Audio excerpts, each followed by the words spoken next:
Good day, everybody. Welcome back to the kitchen. Today we're going to be doing something a little bit different.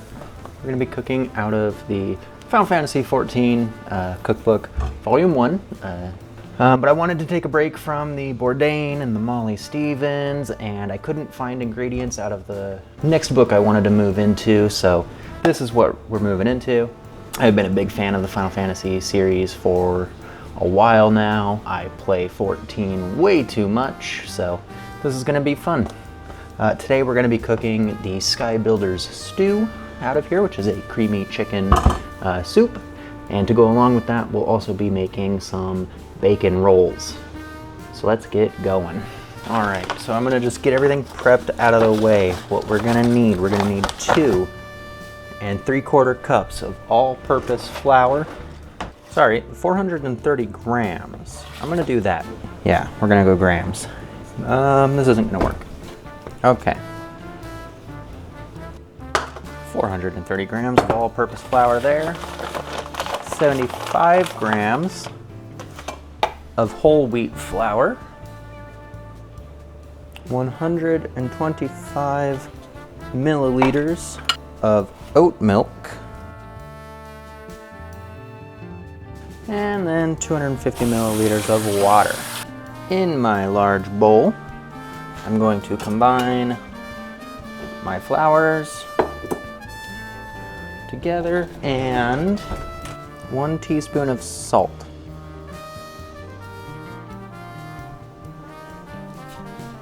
Into a pan, we're going to combine water and the oat milk. We're going to put this on the stove until it comes up to 100 degrees Fahrenheit. But we'll come back once that's at temp. Our mixture is up to temp. And what we're going to do now with this is we're going to add in a teaspoon of yeast. Where'd my measuring stick go? I am a little bit worried about the temperature on that, but I'm going to trust the book.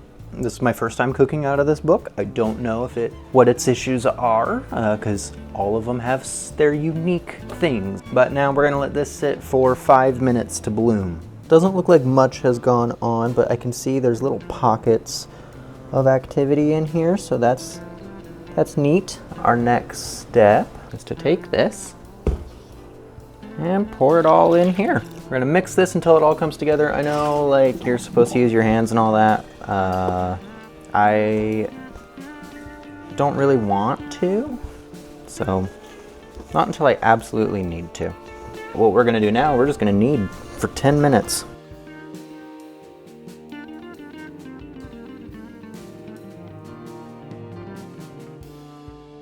Okay, it's been about 7 minutes.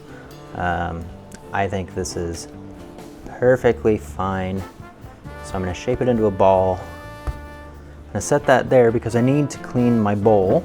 So into this bowl, we're going to put a little bit of olive oil in here. Kind of coat the sides a bit. What that's going to do is that's going to give it a nice surface to rise. So we got my dough ball. Put that in there. Cover for 1 to 1.5 hours until it has doubled in size. It's been about an hour and a half. This has doubled in size and it's very soft, and yeah, so we're going to flip it out onto a floured work surface. So we're going to flour this up and turn it out onto this surface. The book says to lightly knead it some more. I'm not going to do that because I'm kind of worried about letting all the gas and stuff out. So we're going to split it into 4 equal portions then.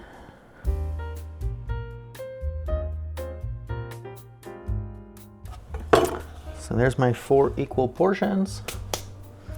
We're going to let this rest for 20 minutes. Well, we're going to cover them and then let them rest. So it's been 20 minutes. I'm gonna take these and I'm gonna start rolling them out. Roll one, oh, I was supposed to shape these into dough balls.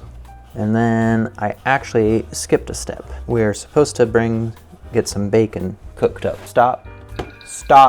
We're supposed to get some bacon cooked up. So I'm gonna cover these again and get some bacon going. So you are gonna come with me. We have a pot. Once this is at a boil, we're going to add in our bacon. And the reason we're boiling the bacon is so that it stays and we're able to still manipulate it, because what we're gonna do is we're gonna take it, we're gonna roll out those rolls, those dough balls, and put our strips of bacon in, and then roll that up into a log with some mustard in it.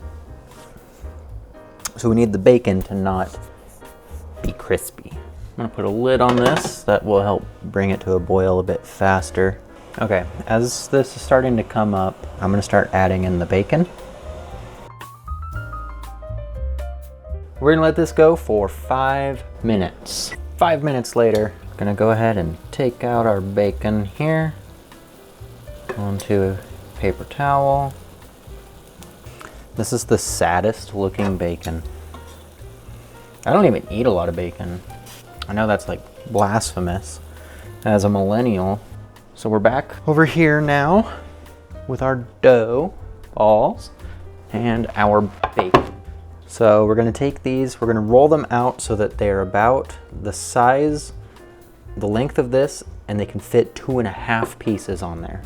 I'm gonna grab 2 of these.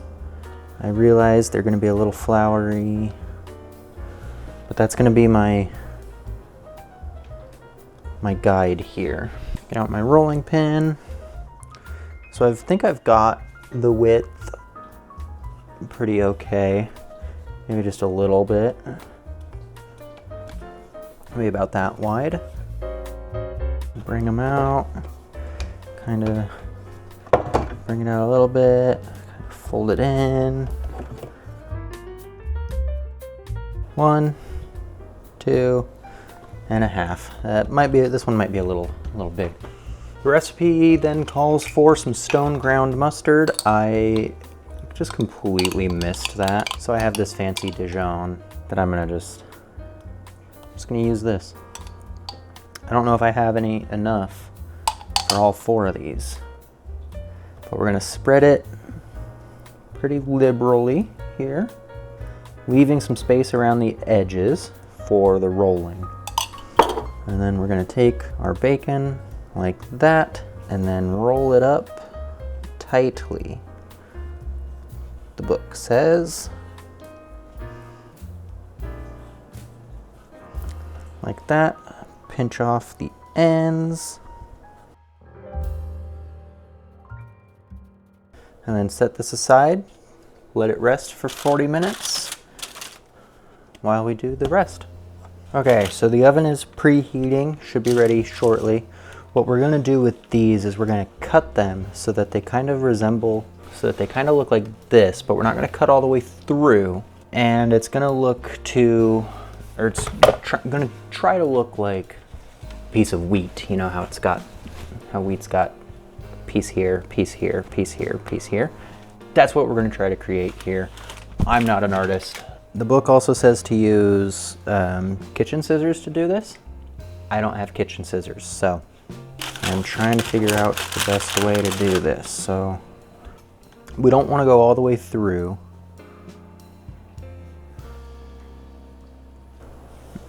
I am deeply confused. This doesn't look like a piece of wheat at all.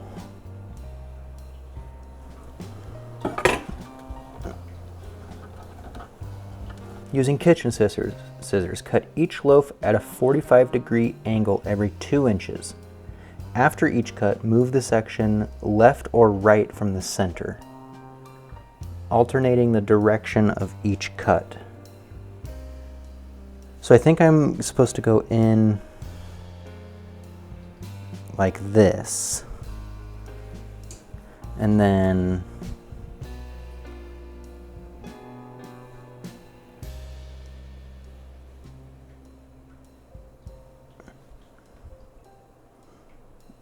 like this, halfway down.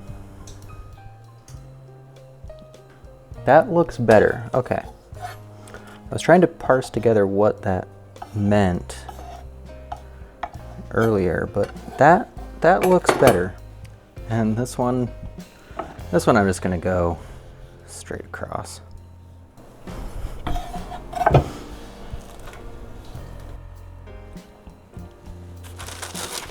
Cool. We're gonna sprinkle a little bit of water over these.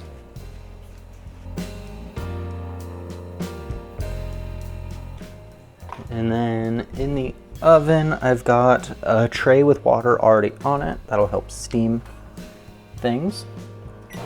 And then these are gonna go in the oven at 450 degrees for 10 minutes. Then we're gonna remove, brush with butter, and put back in for another 10 minutes. So we're gonna put some butter on these. I still have not replaced my pastry brush. I've got some butter here that I melted in the, whatchamacallit, microwave. I'm just gonna kinda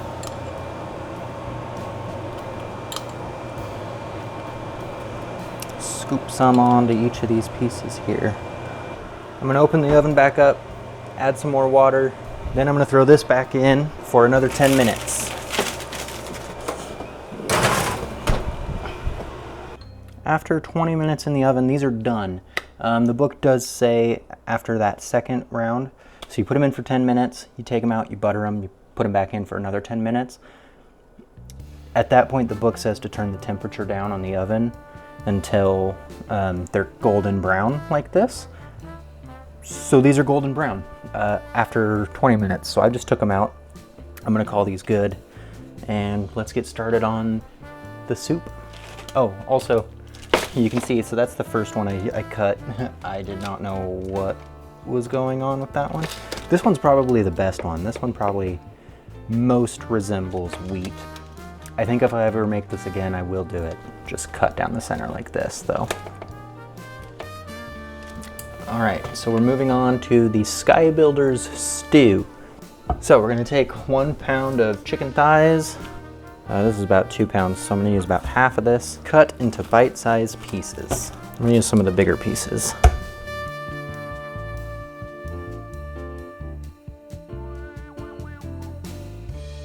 So there's my chicken, cut into bite-sized pieces.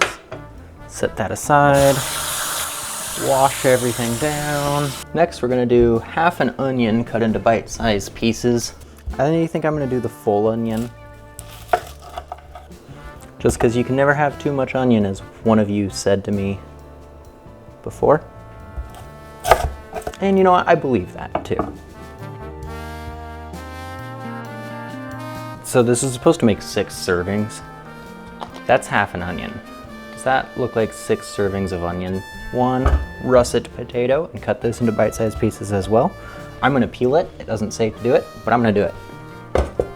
With my garbage bowl, please ignore how much garbage is in there from today. No, this is too tall, too high up. I'm just gonna do it into the sink. It's a lot faster when I have a proper angle.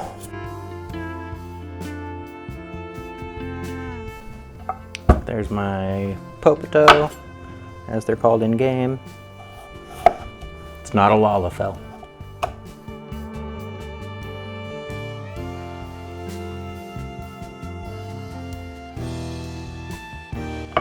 I'm gonna get a big bowl because we're gonna want to cover these with water so they don't start oxidizing. Cover these with water, because if you don't, they'll start turning brown. We don't want that. 1 small carrot cut into bite-sized pieces. This I am gonna peel, and I'm probably gonna do 2 carrots. I'm gonna do 2 carrots, and I'm gonna peel it as well. You know, just something tells me this is called the Skybuilder's stew, and something tells me that those people, you know, rebuilding the firmament or whatever, they're gonna want something a bit heartier with a bit more content than just like a thin broth, you know? After seeing my yield here, I'm gonna do 3 carrots total. The book says 1 small carrot. I'm doing 3 small carrots. That feels better. And then I need 1 daikon radish cut into bite-sized pieces as well. That's my radish I got. So cut. We'll treat this pretty much like every other vegetable, root vegetable. I don't think I've ever actually cooked with a daikon radish. I've had them, but I don't think I've ever cooked one. Never had. Yeah, that's a radish.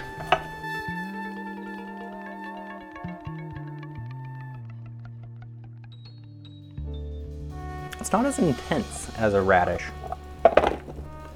So we've got our chicken. We're gonna season this with salt and pepper.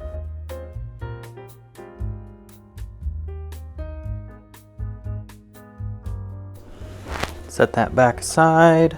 Before we move on, I forgot there's also broccoli in this. It calls for half a cup.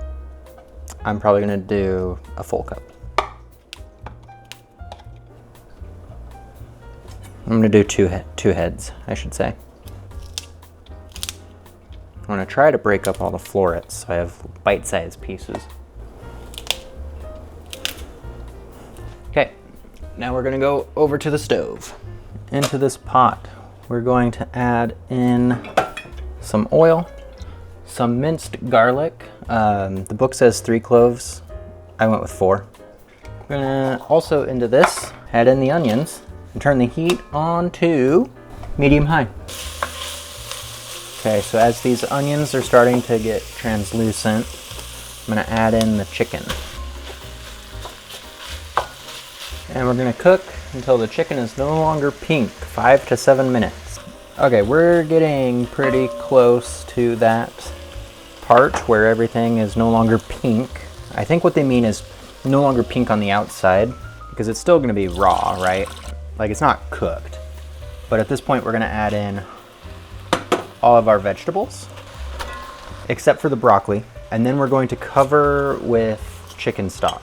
The book calls for 3, but because I've doubled a bunch of stuff and all that, I'm just gonna go until it's covered. Some of this chicken stock I made. Aren't you proud of me?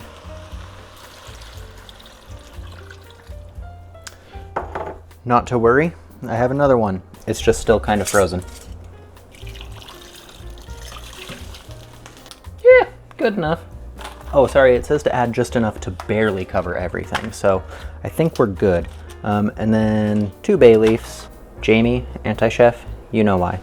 Not that you'll ever see this. The book calls for 1 bay leaf. I'm gonna move this to another burner and let it go for 20 minutes. But in the meantime, we need to make the cream base. While the stock is simmering in a medium saucepan, we're gonna melt butter and cream cheese. How much butter? 3 tablespoons. 3 tablespoons into there. And then about 55 grams of sour cream. It calls for 2.5 tablespoons or 55 grams, you know.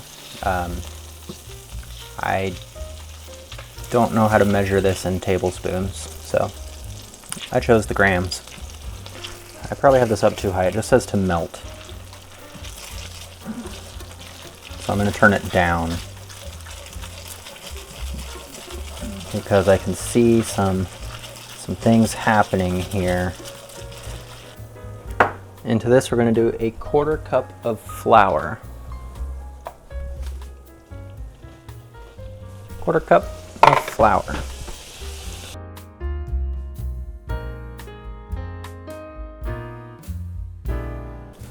So then we're going to let this go until it smells like bread. It just smells like butter. Oh, I'm picking it up. So then what we're gonna do to this, we're gonna just add slowly a little bit of milk until we get a full cup of milk in here. Add it in, whisk. It kind of looks like mashed potatoes. You know, I have a small saucepan. I should have just used that. It'd probably be a lot easier. Oh well, too late. I've never quite done something like this. Is this what it's supposed to look like? Wait, am I making pâte à choux and mixing pâte à choux in there? What's pâte à choux? Well, I'm pretty sure pâte à choux doesn't have cream cheese. All right, so we're gonna set this aside until the stew is done. So this has been going for about 20 minutes. At this point, we're gonna add in the broccoli. And we're gonna turn it back up to a medium high, and we're gonna let it boil until the broccoli is cooked. And I think I'm gonna add a little bit more chicken stock into this. Okay, so this is chicken bouillon because I didn't have any more chicken stock ready to go. Okay, so yeah, boil until the broccoli is done. So the broccoli is right where I want it to be. Now we're gonna pour in, it says to pour in the cream mixture, but I don't know how I'm supposed to pour it in when it's a thick paste. So I'm gonna just do this, and then we stir until it's incorporated.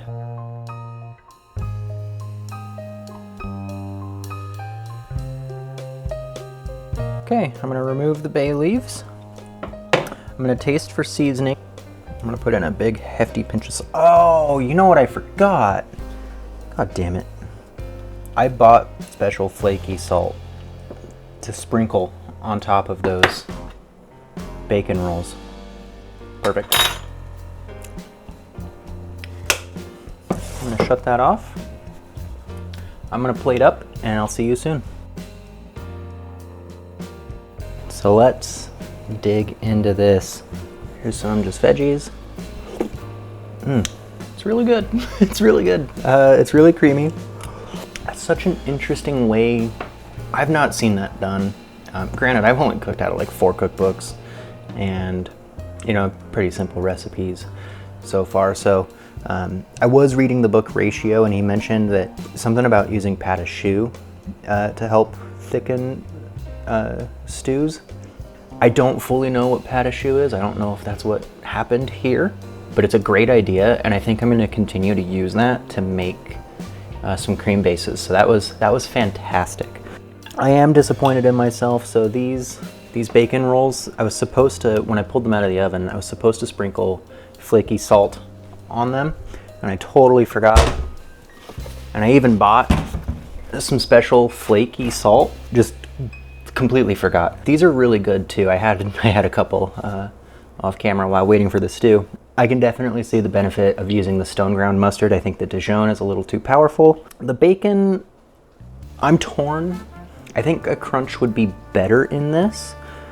So maybe in the future, if I make this again, I'll make it a bunch of crispy bacon, break it up into pieces and scatter it inside and then roll. But this is a good delivery vehicle for like a meat pastry of any kind, really. As I was cooking and I ate the first one, I was like, wow, that would be really good with like some thin beef or some, I wouldn't do chicken, but some beef, some pork, something in here. All that to say, I had a great time. This is the first recipe out of this book. We're coming back to this one. It's full of different recipes from different cultures. It's got European influence, it's got Chinese influence, it's got Japanese influence. It's got everything, a little bit of everything. And as we saw today with this, it's got some cool things I've never seen before. I'm excited. See you later.